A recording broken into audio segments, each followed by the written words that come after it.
So today we're going to put some life in your years.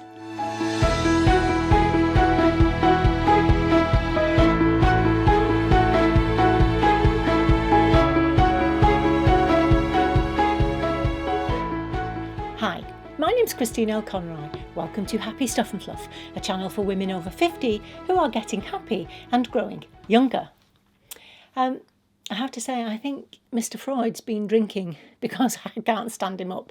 So I'm just going to set him down here gently. Oh yes, you can still see him, so you know he's with us. There he is.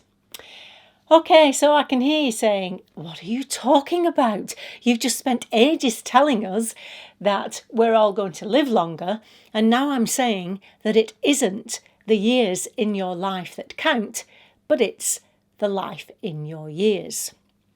Well, I'm just going to change up a little bit a quotation I used recently by Mahatma Gandhi, and I'm going to say that we have to prepare to live until we're 120, but live as though we're going to die tomorrow. I think that's the way we can do it. Because, obviously, and I say obviously to those of you who know, some of you may not know if this is your first visit here, but my daughter Charlotte was only 31 when she recently passed away. In fact, it was her birthday on the 28th of October and she would have been 32. So she was very young. Although she was very young, she packed so much into that short space of time. So that's what I'm talking about. I'm talking about putting some life in your years and living. Obviously, it isn't easy to live as though you're going to die tomorrow, but there are one or two things that we can start doing now. Now, of course, Happy Stuff and Fluff is all about raising your happiness levels so that you can be successful in all areas of your life, which will give you a richer, fuller life, and therefore put the life in your years. We do that, but what I want you to do today are two specific exercises that are going to get you thinking more and more along those lines. Okay, so the first one is, it's a simple one, but you do need a pen and paper. So if you haven't got a pen and paper, can you get one now? I'll wait for you.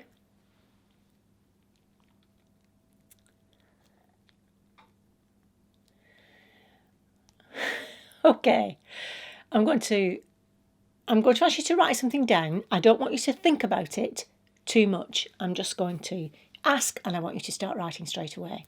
Okay, are you ready? Write down one thing you've always wanted to do and you haven't done it yet, or one place you'd like to visit that you haven't visited yet. Start writing now. One thing you've always wanted to do that you haven't done yet, or a place you've always wanted to visit that you haven't done yet. And write it down. I'm only going to give you a few seconds to do that because I wanted it to come straight out of you like that. Okay, so you know what's coming next.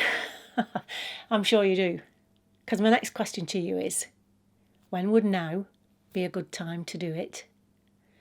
Or when would now be a good time to start planning to be able to do it? That's what I want to ask you.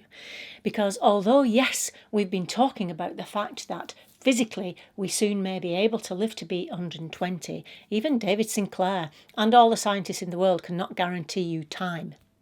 None of us are guaranteed time. And where I sincerely hope you live to be 120, if of course that's what you want to do, we'll talk about that another time, just in case you don't get that far, what I want you to do is to pack as much as you can into your life between now and whenever. Simple. Okay, I know it isn't simple, but this is the way I want you to start thinking. Now, the other thing is a little bit more. It will take a little bit more of your time, as much or as little as you want to give it, but I want you to do this in your journal when the video's ended or when you have some time to yourself. Now, as I said, I talked about the Charlotte show and how lovely that was. My role in that, I delivered her eulogy. And this, what I'm going to ask you to do, is in actual fact a positive psychology intervention. But what I want you to think about and write down is, I want you to think about what you want whomever's going to deliver your eulogy, whether it's in 20 years or whether you live to be 120, what do you want people to say about you in your eulogy? What's the legacy you want to leave for your family and your loved ones, your friends? What do you want people to say you achieved? What are the places you want them to say you were able to visit? It's a lovely, lovely exercise to do if you give yourself time. And then, of course, the second part to that is work back. And if there's anything on your list that you haven't done yet or that you haven't managed to achieve yet, then you can start to think about, what can I start doing now to make sure that somebody's able to say that when they read my eulogy at my show when I'm 120 or however old you want to be. Okay, 2 things. Please leave in the comments box down below what your first one was when I asked you, what's something you've always wanted to do or a place you've always wanted to visit? And then you'll have some accountability, because I'll just hold you to it. And occasionally I might remind you and say, have you done that yet? Are you planning that yet? That's it.